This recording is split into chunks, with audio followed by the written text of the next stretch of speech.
Nosso tema é Igreja Boa e o engano das falsas igrejas boas. Tem muita gente procurando uma igreja boa, e a igreja boa é do tipo daquela que Paulo denuncia como uma igreja que no final dos tempos, onde eles não suportam essa doutrina, a palavra doutrina do grego é didascalia, é o ensino exatamente alinhado com o que a Bíblia diz, é a expressão clara do que a Bíblia diz, mas não suportarão. Na realidade, os indivíduos dessas igrejas chamadas de emergentes, liberais, essas igrejas contextualizadas à cultura do mundo, elas não suportam a Bíblia. Eu vou citar livros aqui dizendo que precisamos arrancar algumas páginas da Bíblia, inclusive livros,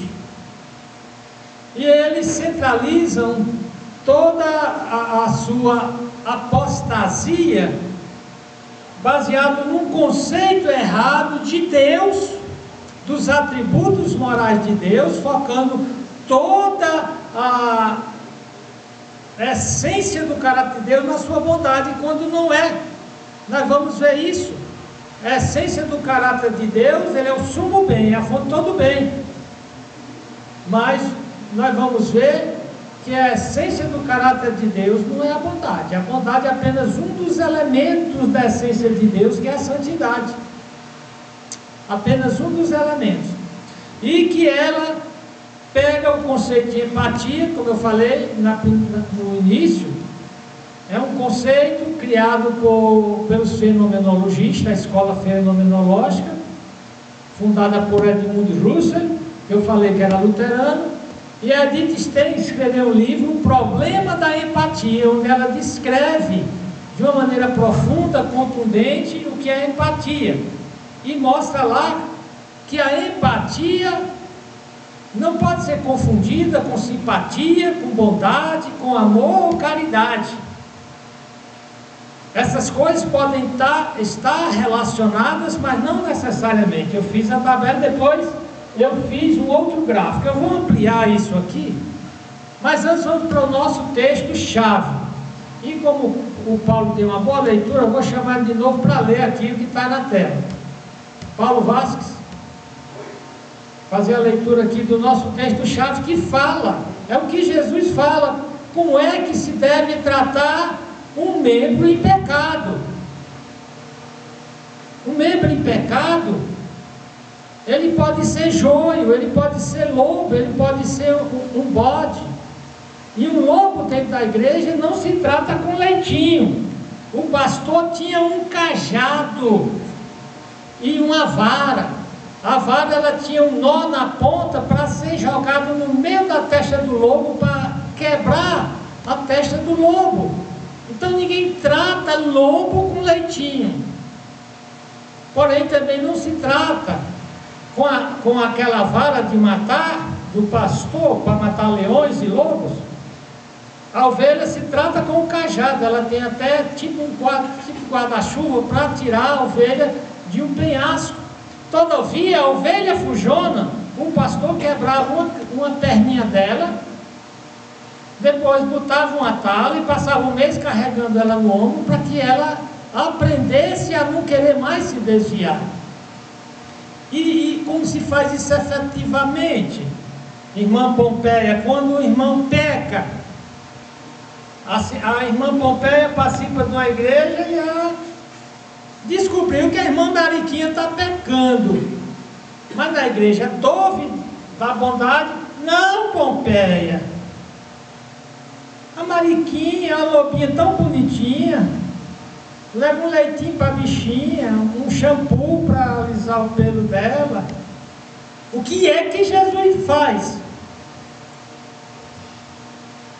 Deus salve os irmãos com a paz do Senhor. Amém. A leitura se encontra em Mateus capítulo 18, versículo 15 ao 20, que diz assim: Ora, se o teu irmão pecar contra ti, vai e repreende-o entre ti. Peraí, faz o quê?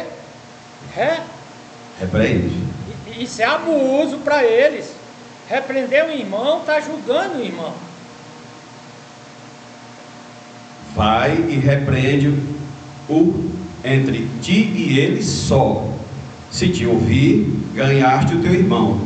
Mas, se não te ouvir, leva ainda contigo um ou dois, para que pela boca de 2 ou 3 testemunhas, toda a palavra seja confirmada.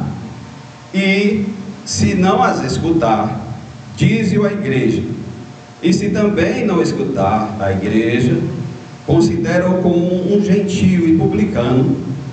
Em verdade vos digo que todo o que ligastes na terra será ligado no céu, e tudo o que desligardes na terra será desligado no céu.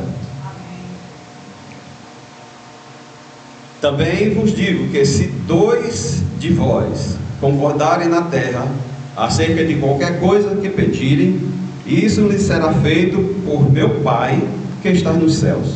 Porque onde estiver 2 ou 3 reunidos em meu nome, aí estou eu no meio deles. Pode orar. Pai, em nome de Jesus, nós estamos na tua presença e temos lido uma porção da tua palavra. Eu te agradeço, Senhor, porque o Senhor nos encontrou, firmou nossos passos e nos trouxe aqui para aprender da tua palavra. Abre os nossos entendimentos e os nossos corações, Senhor, para te servir melhor a cada dia, pois sem ti nada somos, nada podemos fazer. Eu te oro em nome de Jesus, o teu Filho. Amém. Amém. Então você nota que Jesus Cristo não podia ser membro de uma igreja Tove, porque o que Jesus está dizendo vai contra a filosofia deles. Jesus Cristo não era a favor de dar leitinho para lobo. Ele não era a favor, ele disse que era para ser confrontados. Falando no caso da Pompeia, ela sabe que a irmã Mariquinha está aprontando lá fora, não está agindo como crente. Então a Pompeia não é para ficar fofocando da Mariquinha, não. Chega, Mariquinha, irmã Mariquinha, posso falar para a senhora? Não, e esse pessoal que está no pecado na igreja fica fugindo, né? Não tenho tempo, tal, mas marque um tempo para a gente conversar. Aí marca. Mariquinha, eu soube que você está namorando o seu patrão, você é uma mulher casada, tal. Isso é verdade, irmã Pompeia, mas não se preocupe que eu vou deixar. Passa mais um tempinho, a Pompeia sabe de novo. A Mariquinha foi vista saindo do motel dos desesperados e destruidores de família. Aí a Pompeia não vai mais sozinha, não. Vai para a diretoria da igreja, a liderança, e diz: olha, eu fui, fiz o que Cristo mandou, eu fui sozinha, não falei para ninguém, mas agora, como isso já está caindo na boca do povo, então a igreja faz uma comissão, às vezes o pastor, o diácono, o presbítero, para ir conversar com a Mariquinha. Marca um encontro com a Mariquinha. Aí a Mariquinha recebe: ô irmão, me perdoe e tal, o meu marido já me perdoou, me deu uma nova chance. Tudo bem, irmã, segunda instância, né? Depois aqueles irmãos da comissão escutam que a Mariquinha continua aprontando. Aí então aquilo é levado para a assembleia da igreja toda.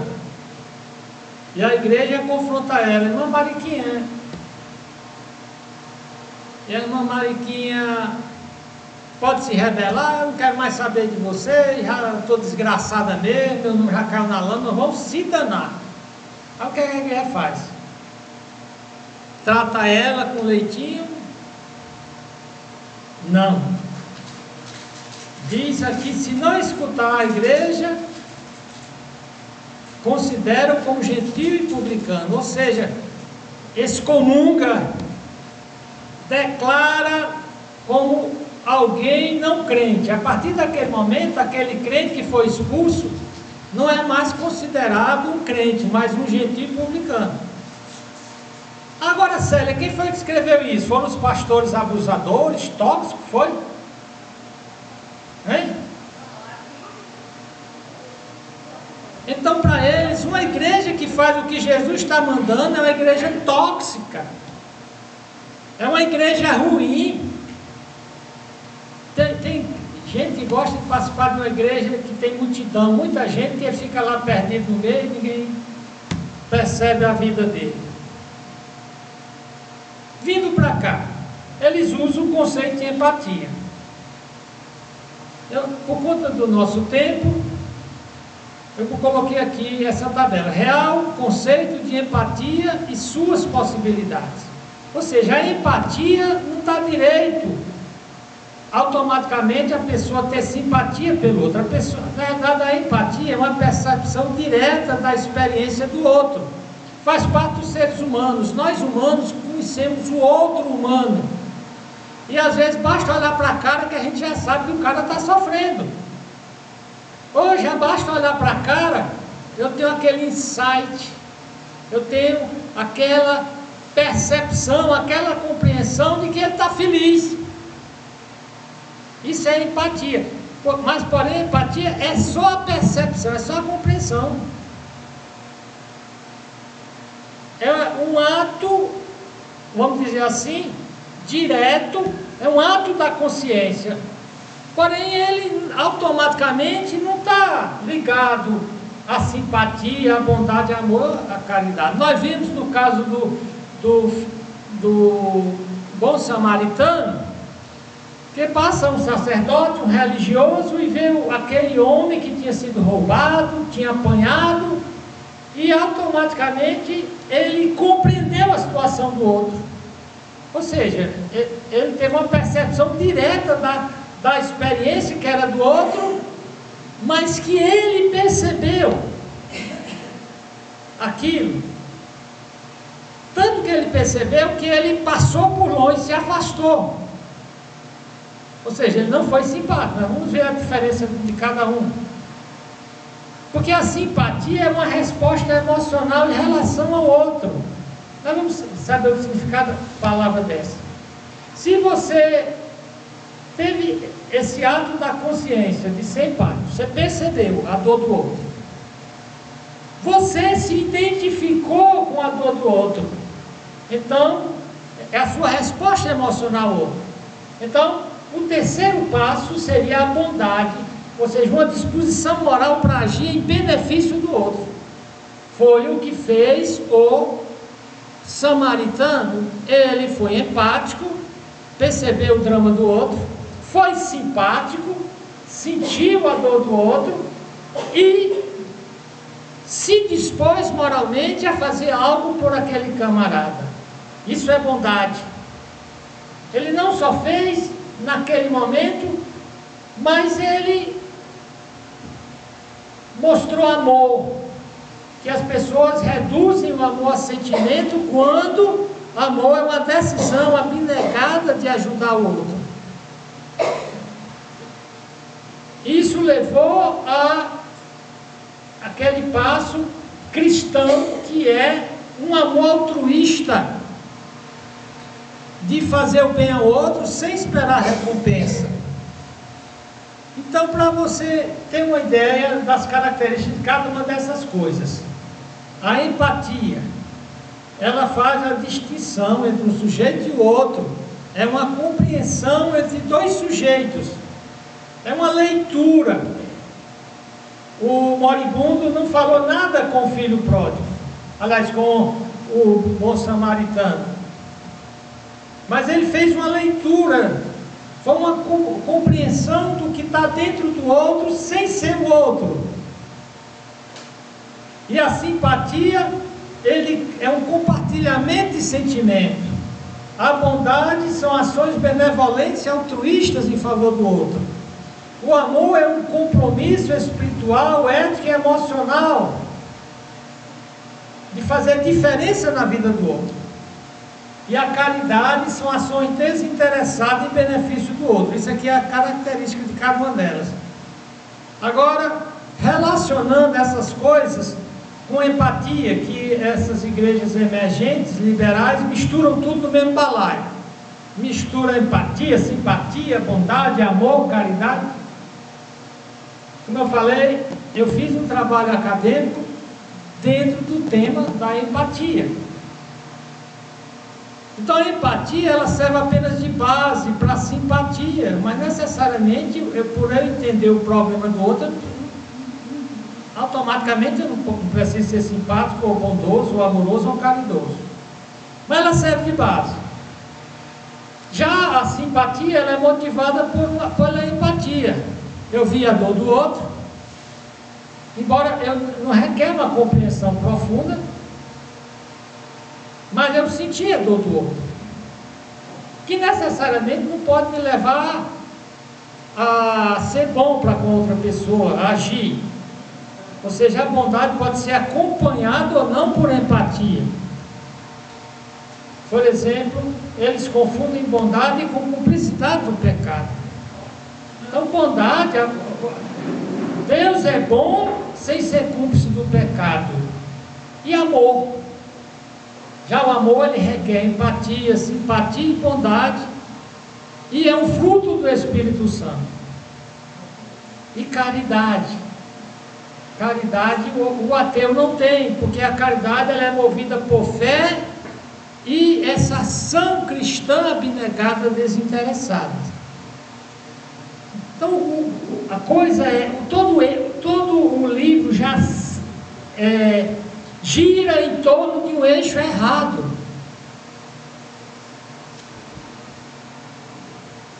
Então eu fiz esse outro gráfico aqui para mostrar.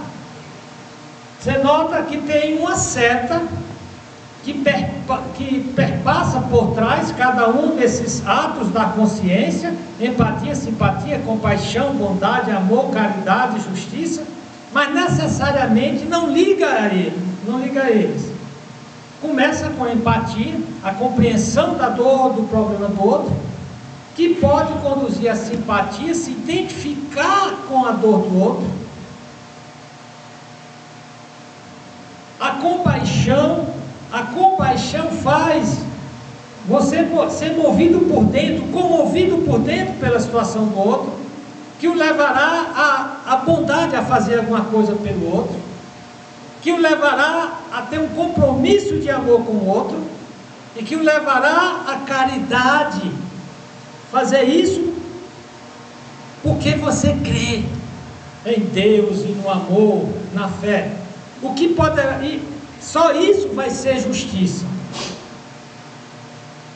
Você pode ter a empatia, como o sacerdote e o levita tiveram, entender o drama do outro, porém não tiveram simpatia, mas o contrário, antipatia, que é o contrário de sentir o que o outro está sentindo. Em lugar de ter compaixão, serem movidos, se mostraram indiferença, e as duas coisas levam não à bondade, mas à crueldade, não levam ao amor nem à caridade, leva à injustiça. Então eu espero que eu consegui desembaraçar aquele cipoal, aquele rolo de arame farpado que o livro faz, misturando bondade e simpatia e reduzindo tudo à bondade. Então você tem aí os dois gráficos juntos. Ontem, depois da Sociedade de Senhoras, eu fiz o rascunho desse gráfico, aí eu coloco mais detalhes, mas ontem à noite não deu tempo eu fazer tudo. Então a nossa mensagem passada tinha a ver com as igrejas emergentes, progressistas. Nós mostramos que elas são filhas da grande prostituta de Babel, a grande meretriz do Apocalipse. Quando diz que ela é a mãe das prostitutas, quem é mãe tem filha. Então mãe prostituta tem filha prostituta. Então essas igrejas emergentes são igrejas prostituídas. Assista a última mensagem, porque aqui eu mostro uma genealogia em linha do tempo das igrejas emergentes, da igreja liberal e da igreja pós-moderna. Uma coisa que eu mostrei lá é que antes da pós-modernidade, o cristianismo apresentava uma tese, o verdadeiro bem e o certo. O falso cristianismo, representado pelo pós-modernismo, era tido como falso, a cultura pós-moderna era tido como falsa, como má e errada. Aqui trabalha com os conceitos de tese, uma é a afirmação e a antítese, a negação dessa afirmação. Se uma coisa é verdadeira, o contrário é falso. Se uma coisa é boa, o contrário é má. Só que na igreja emergente, ela mistura tudo, faz uma síntese. Não é mais o verdadeiro e o falso, não é mais a igreja e o mundo, é misturar o mundo com a igreja. E a igreja com o mundo. É o chamado pragmatismo conveniente. Portanto, é que a nossa igreja está enchendo. O cofre da igreja, o pastor tem até jatinho. Nós alugamos transatlântico para fazer encontro de casais. Agora que custa? E nós vimos que esse sincretismo começou com a Igreja Católica. Antes do início da Igreja Católica, com Constantino, embora o cristianismo já começou a se afastar antes de Constantino, por isso que quando Constantino chegou, os líderes estavam preparados para traírem a Cristo. Nós apresentamos isso na última mensagem, vá para lá, porque o Constantino, para viabilizar o seu império romano, ele mistura cristianismo a paganismo. Cristianismo era tese, o paganismo era antítese. O que o cristianismo afirmava, o paganismo negava. Porém, Constantino e os líderes apóstolos da época misturaram os dois numa síntese. E o catolicismo copiou os elementos rituais, simbólicos da religião e culturas pagãs, introduziu deuses e deuses pagãs, transformando mártires e crentes que sofreram alguma injustiça em deuses que se pode orar para eles. Pegaram as datas festivas pagãs, como o Natal dezembrino. O Natal de dezembro não tem nada a ver com o nascimento de Cristo. Era uma festa pagã, apropriada indebitamente pelo catolicismo. A Páscoa foi transformada na época também de um festival pagão, as festas juninas. Então a Igreja Católica era um grande modelo, tanto que alguns a chamam de a grande prostituta, e as igrejas protestantes e evangélicas que contextualizam e sincretizam o seu culto são as filhas, são as meretrizes.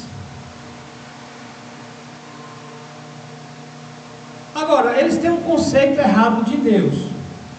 Tem o conceito máximo do ser de Deus, que é um Deus triuno, Pai, Filho e Espírito Santo. Ele é um ser infinito e não podem ter dois infinitos. Ele é um ser eterno, perfeito, ele tem todas as perfeições, todos os homens. Ele é onipresente, ele é onisciente e onipotente. Então ele é um Deus que designou a si mesmo como Yahweh, Javé, Jeová, o eterno eu sou, o autoexistente, o autossuficiente. Então esses são os atributos do ser de Deus, são atributos ontológicos. O ser de Deus é um ser único, é um ser infinito, é um ser eterno. Não pode ter dois seres como o Deus eterno descrito na Bíblia. Então esse Deus, essa trindade, ela tem uma economia. O Pai planeja, o Filho executa e o Espírito Santo aplica, especialmente no Evangelho, no plano da salvação. O Pai planejou a salvação do homem através do sacrifício vicário de Cristo. Cristo executou isso na cruz e o Espírito Santo aplica no nosso coração. Agora, o grande engano das igrejas Tove está dentro dos atributos morais de Deus, até que elas, quando se trata dos atributos ontológicos de Deus, Deus como um ser eterno e infinito, elas concordam. Mas como chegam aqui, elas tiram a santidade e botam a bondade, ou botam o amor. O atributo moral de Deus, por excelência, é a santidade. Por isso que os anjos, vistos por Isaías, no capítulo 6, os serafins, os seres ardentes, mais gloriosos do universo, são os serafins. Eles dizem incessantemente, Kadosh, Kadosh, Kadosh, Santo, Santo, Santo. Ele não diz bom, bom, bom. Ele não diz amor, amor. Ele diz santo. Porque a santidade é a interligação simbiótica. Esses atributos operam um dependendo do outro. A bondade de Deus não opera sem a sua justiça, sem a sua verdade, sem a sua fidelidade, sem a sua retidão. Deus é misericordioso sim, mas Paulo diz: considere a bondade e a severidade de Deus. Deus é amor. Mas sai daquele que cai nas mãos do Deus irado. Então, o erro fatal, teológico, lembra que eles não gostam de sã doutrina? O que eu estou mostrando aqui é teologia básica. Básica porque está clara na Bíblia, ortodoxa, correta. Porém, eles mudam o eixo da santidade para a bondade. Se eles pelo menos tivessem colocado a justiça, porque o Senhor Jesus diz: buscai em primeiro lugar o reino de Deus e a sua justiça. Não manda buscar a bondade de Deus, porque isso o homem já faz naturalmente. É como aquela mentira que diz que Deus manda amar a nós próprios. Não, Deus ama o outro como você já se ama. Busque a justiça de Deus, porque naturalmente você já procura as coisas boas de Deus. Então o eixo da vida cristã não é a bondade de Deus, é a santidade.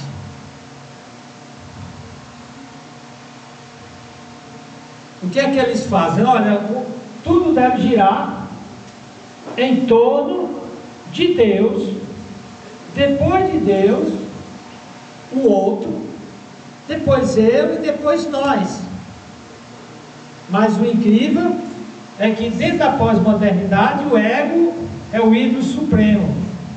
Tudo para fazer o membro da igreja, o cliente mesmo, porque eles trabalham com marketing, com publicidade, para agradar. O que é que você quer ouvir na igreja? Tudo para deixar ele satisfeito. Acolher o bichinho. Tratar bodes. O Spurgeon, Charles Spurgeon, ele tem um sermão dele famoso: entretendo bodes em lugar de pastorear ovelhas. É o que as igrejas emergentes estão fazendo, entretendo bodes. O Paulo aí, que o pai era fazendeiro, sabe o que é o trabalho que bode dá, não é isso? É, entretendo bodes, dando aquilo que o bode gosta. Então as igrejas emergentes estão cheias de bodes, que querem culto show, que querem igreja de parede transparente, aliás, preta, com iluminação dos bailes. Eu primeiro.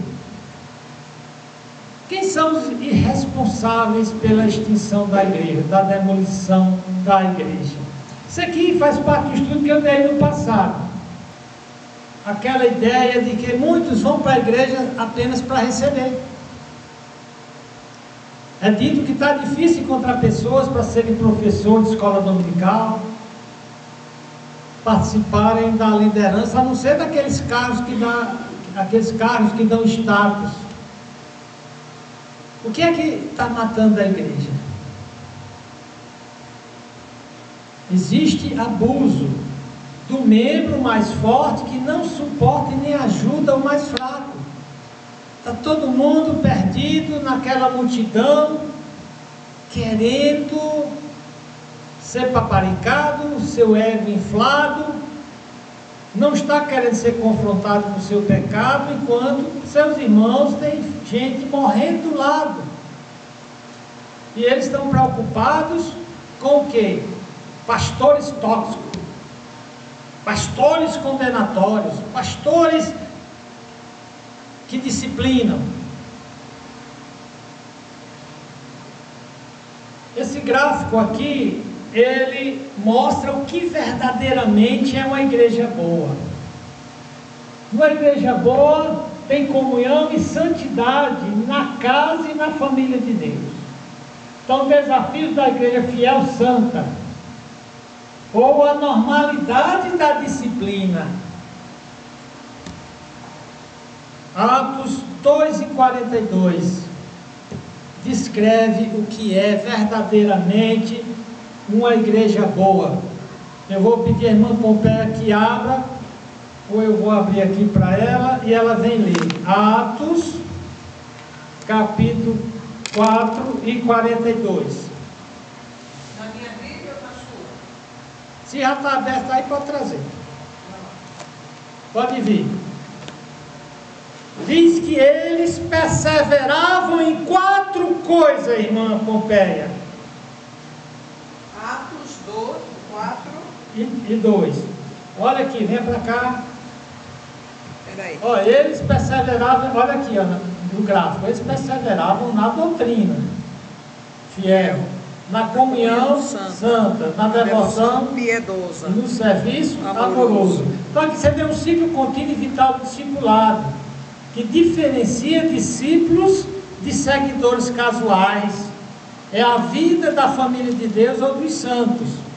Pai do Senhor, igreja 2:42 diz assim: a comunhão dos cristãos. Eles se dedicavam ao ensinamento dos apóstolos e à comunhão, ao partir do pão e às orações. Aí é o 3. 43, lê? Todos estavam cheios de temor. Não, basta daí. Pronto. Então, a sua versão é outra, mas na doutrina eles perseveravam, aí se dedicavam, perseverar e se a mesma dedicavam, coisa. mesma coisa. Na doutrina, na Dos apóstolos e na comunhão ao partir do pão e as orações. Pronto, Lembrar bem. é exatamente esse Pronto. gráfico aqui. Isso é Glória uma a igreja Deus. boa. Se você Saudável. está numa igreja que prega fielmente a doutrina, não sabe lá não que elas estão desaparecendo.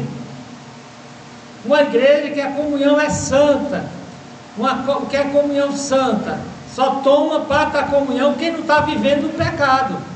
Se a Célia sabe que a Gorete está pulando o muro, a Gorete diz: olha, irmão, não tome a ceia do Senhor não, e crie vergonha. Porque da próxima vez eu chamo uma equipe da igreja para falar com a senhora. Se a senhora tomar a ceia sem se arrepender, então comunhão santa, devoção piedosa, eles oravam muito, e o serviço amoroso.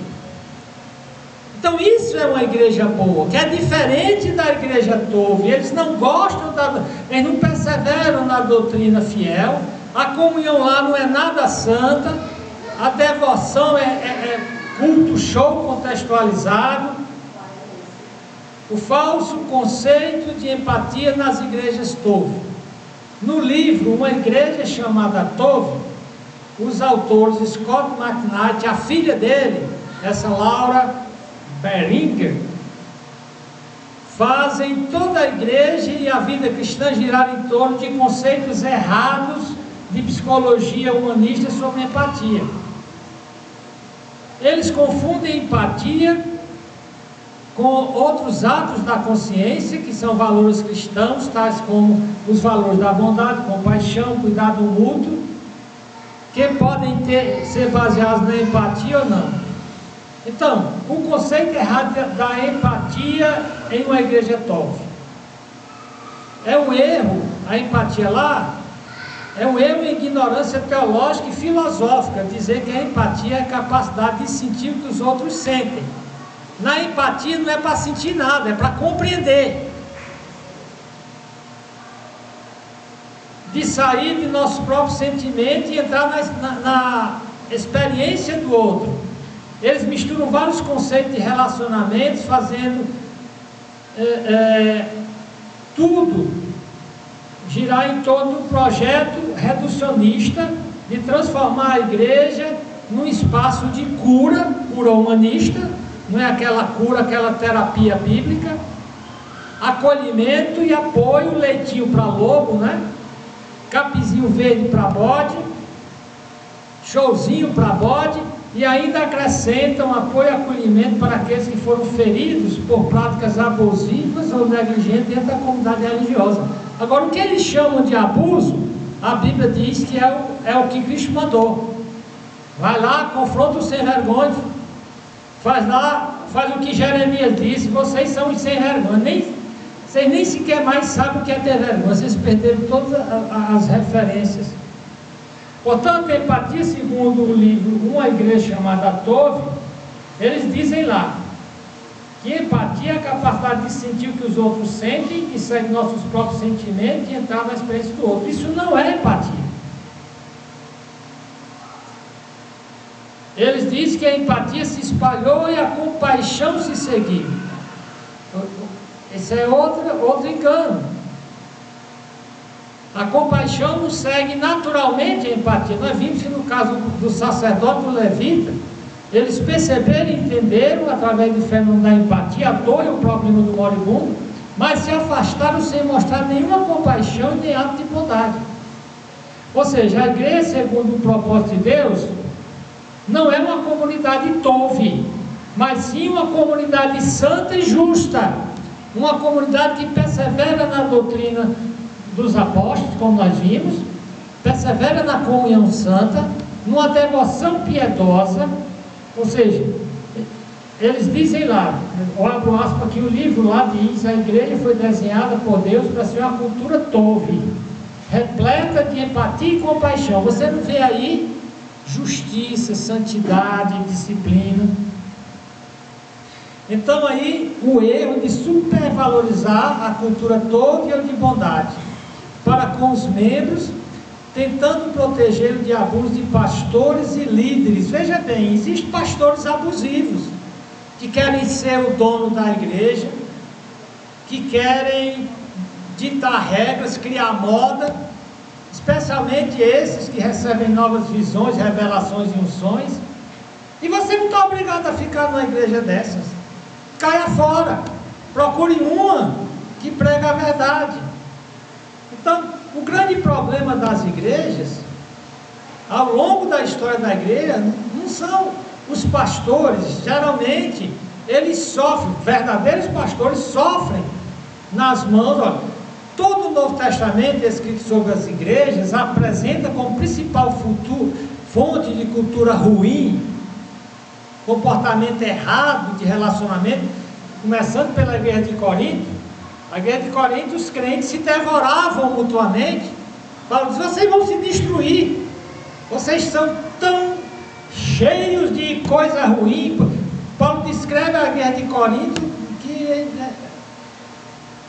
ele disse: é até bom que aconteça, para revelar que alguns de vocês não são aprovados, que alguns não eram crentes. Então, tentando proteger dos abusos de pastores, eles focam agora a bateria só em líderes dos pastores, e esquece que os bodes, o joio que está dentro da igreja.